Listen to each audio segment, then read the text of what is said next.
A good day to you all, my treasured viewers, and welcome once again to our channel, Human Rights Heralds, with your usual anchor person, Ogochukwu Onoha, the Human Rights Wizard.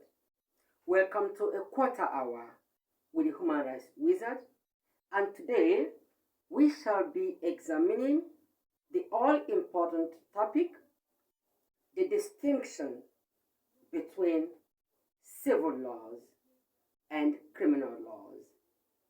You have to bear in mind that it is the civil laws that give right to civil lawsuits, or what the layperson will refer to as a law case. On the other hand, criminal laws give rise to criminal cases or criminal lawsuits. As an individual or group of persons who are interested in protecting, in knowing, in protecting and defending human rights, and in spreading information on human rights, you should be interested in the distinction between civil cases and criminal cases. One importance of this distinction is that it equips you to know which kind of law or which kind of case your own offenses apply to, or the offenses committed by your neighbors or friends apply to. In other words, when there is an accusation, under which of these laws should the accused person or the suspect be tried if the matter is to appear in a law court? There are civil cases and there are criminal cases. Let me begin by saying very simply, in a way the layperson will understand, that civil cases result from offenses that one individual citizen commits against another in the course of their everyday relationships, in business, in their social clubs, in their residential areas or residency, in their churches, in business or commercial environments, in the virtual world of the internet, and in schools, in places of work, and in other places where human beings interact one with the other. The offenses that we commit one against the other, which do not have criminal connotations, are the ones that we refer to as civil offenses. And cases or lawsuits resulting from such offenses are called civil lawsuits or civil cases. To help this distinction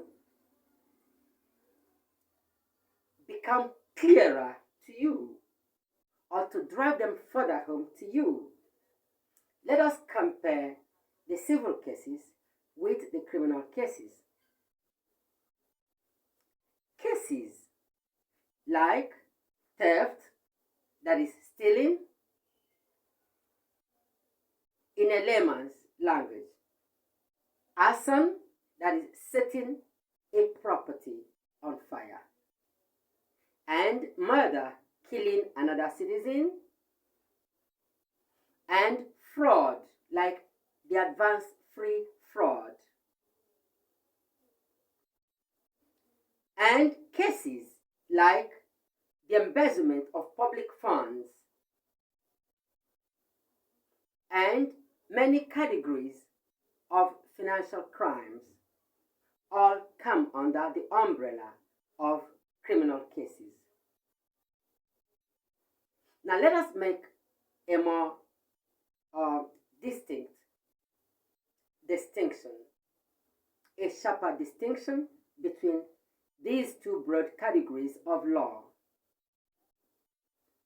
The civil cases is an offense one individual citizen has committed against another individual citizen, or an offense which one group of individual citizens has committed against another group of individual citizens.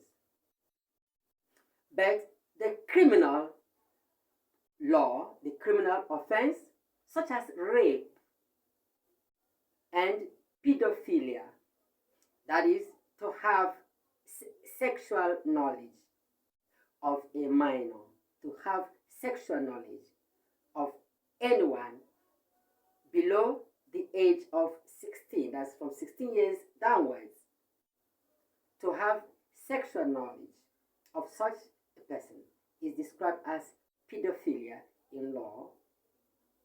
And the suspect, the one who is accused of having committed that offense, is called a pedophile, whether the person is masculine or feminine. So it is gender neutral. The word pedophile is gender neutral.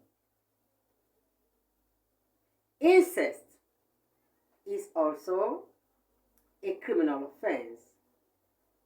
And in Nigeria, sodomy and lesbianism are also examples of criminal offenses because they have not been legalized in Nigeria. Sodomy refers to sexual relation between two male partners, while lesbianism refers to sexual relationship between two female partners. Both sodomy and lesbianism are referred to as homosexuality. They are also examples of criminal offenses.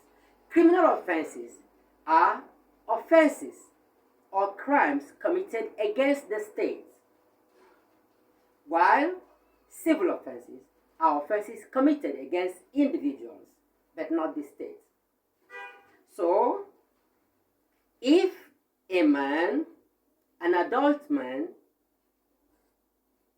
is charged or accused of having sex with a baby girl or any girl child 16 years and below, the man is a pedophile. The offense is not just against that baby or girl child. The offense is against the state. In other words, the state takes the position of the victim in the trial against the perpetrator. Are we following? So, an armed robber, someone who has committed armed robbery, has committed a crime not only against the victim whose property has been stolen, but against the state. In the trial of armed robbery, the state takes the position of the victim. In the trial, in the prosecution of the accused person. That is why, in the Nigerian law report, all cases of criminality is usually titled "This or That Person versus the Federal Government of Nigeria." That is, the Federal Government of Nigeria versus Mr. Wanko, for instance, where the federal government is the prosecution, the party that is prosecuting the accused person in all criminal cases. Now, what should we ordinary people make out of this knowledge? There are some practices that people in our society engage in which we should discourage by having a thorough knowledge of the difference between civil cases and criminal cases. Let me give you an example. There are many police officers who do not have this knowledge, who cannot distinguish between one case or the other. So, if a man reports a case of indebtedness, someone owes a man, and the man takes the matter to the police moves straight ahead to arrest the suspect. But this is wrong. Civil cases do not involve the police. The man who is owed should go to the nearest magistrate court and get a writ of summons. That's the way. Writ of summons is a document issued by the magistrate court by which it invites an accused person to the law court, so that a hearing between the plaintiff, the one who is complaining, and the defendant, the one who is being accused of owing some money, can be heard. Then the case can be heard in the law court between the magistrate. It does not involve the police at all. It is only when the accused person refuses to appear in court, which amounts to a contempt of court, that the magistrate sometimes issues a subpoena. A subpoena is a document that authorizes a police officer to now arrest the accused person who has refused to appear in court in honor of an invitation earlier issued to him by the law court. That is the role the police plays there. And a contempt of court, refusing to answer a court summons, is a criminal action. So what should you do as an ordinary citizen who has to know, protect, and defend your fundamental human rights? If there is an issue between your neighbor, you are struggling over a piece of land, and the neighbor has taken the matter to the police station, or in another instance of a civil case, there is a quarrel between you and your neighbor, and the quarrel has ended in a fight. No one has been killed because there was no intention to kill in the first place. It's just a fight. And one of the neighbors reports to the police station. Possibly some property has been damaged in the course of the fight, and the police is sent to arrest the accused. That is not correct. These are civil cases. Let us take another instance. You are a marketer, a trader, and there is a market union among other traders who market the same category of products like you. There is a market union, but you do not want to be the market union. You don't want to be a member. The market union often regulates price, placing a ceiling beyond which no trader can sell, and a minimum below which no trader can sell. But if you are free in a free market system, you can determine your own price, strike a bargain when you like, and so you do not want the restrictions that this union will impose on you, and you have decided not to be a part of the union, and the other traders decide they're going to force you to be a member. So they seize some of your property, sometimes lock up your shop so that you can be a member. You cannot trade in that market without being a member of the union. That is wrong. That is incorrect. That is against the law. It is an infringement against the freedom of association, which is provided in Chapter 4 of the Nigerian Constitution, where the fundamental human rights are discussed. It is an infringement against that trader's freedom of association because you are free to associate or not associate with anybody or group. If the matter is taken to the police station because items have been destroyed, it is not a police case. The case is civil and should not involve the police. So all such cases, the employer has refused to pay the salary or to pay some arrears, has refused to pay the minimum wage, and one outspoken worker who is the head of the workers' union has been dismissed by the boss because he is trying to get the other workers to help him undermine work in the establishment by making demands that the organization is not ready to shoulder. or that workers want to have a union in the private sector and the entrepreneur, the owner of the business, decides they cannot have such a union. That is incorrect because they have a freedom of association to protect themselves. And the employer decides to dismiss some of the ringleaders of the group. This is against the law, but it is a civil matter. The police cannot be invited. In all these cases, what the plaintiff needs to do is to approach the magistrate court, get a writ of summons, serve the other party who will now appear in the court to have a hearing or initiate a hearing on the suit. These are what we refer to in the law as civil cases.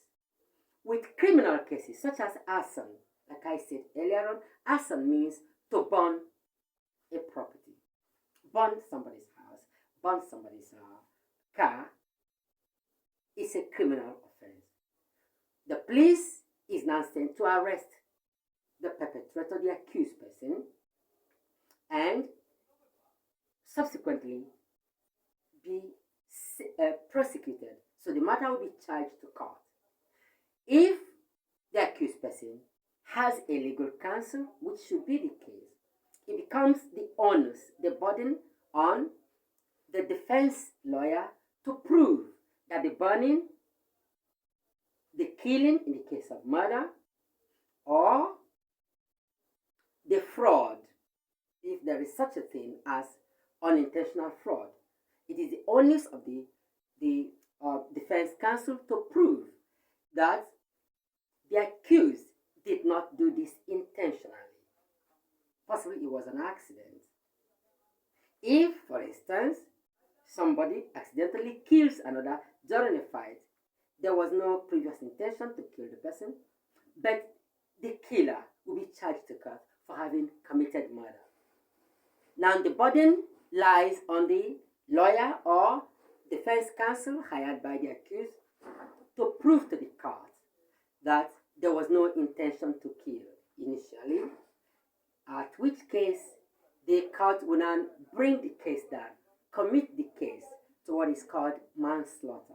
Manslaughter means unintentional killing, while murder means intentional killing. Now, the other practice we need to protect ourselves against, apart from resisting arrest, if it is a civil case and a police officer is sent to arrest you, resist the arrest. How should you resist the arrest? Tell the officer, point blank, that this is not a case for the police. In other words, the police has no jurisdiction in the matter. Jurisdiction means the right, the power to act within the framework of the law. The police has no such power to make an arrest in a civil case. Tell the police point blank that they have no power to arrest you. But that doesn't imply you will not go to the police station. You will. You will go with the officer, but there's a way to do it. You can tell the officer to return to the station, that you will come there after consulting with your lawyer. What the lawyer will do when he gets to the police station is to tell the police station to take off his hands from the case and advise the plaintiff to get a writ of summons from the magistrate court so that the matter could have its hearing in the law court. That is the way to handle it. So the police cannot arrest in a civil matter. Criminal matters begin directly from the police station. Civil cases begin directly from the magistrate court or at the magistrate court. So that has been our discussion today. If you've enjoyed this video, remember to like, share, and subscribe to this channel. There is still a lot more that we can give to you. Our aim remains to build an orderly and harmonious society where a majority of the citizens will know their rights, be able to protect their rights and defend their rights, and in that capacity become teachers to their neighbors who are not as knowledgeable in the law as they are. With this, I'd like to remind you that I am still your humble host, Ogochukwu Onoha, the Human Rights Wizard, and that you have been watching a quarter hour with the Human Rights Wizard. I want to invite you to join me in our next video, but please do not forget to share and like this video and subscribe to this channel. There is still a lot more to come your way. Thank you for being a part of history today, and take care of yourself until we meet again at the next video. Bye bye.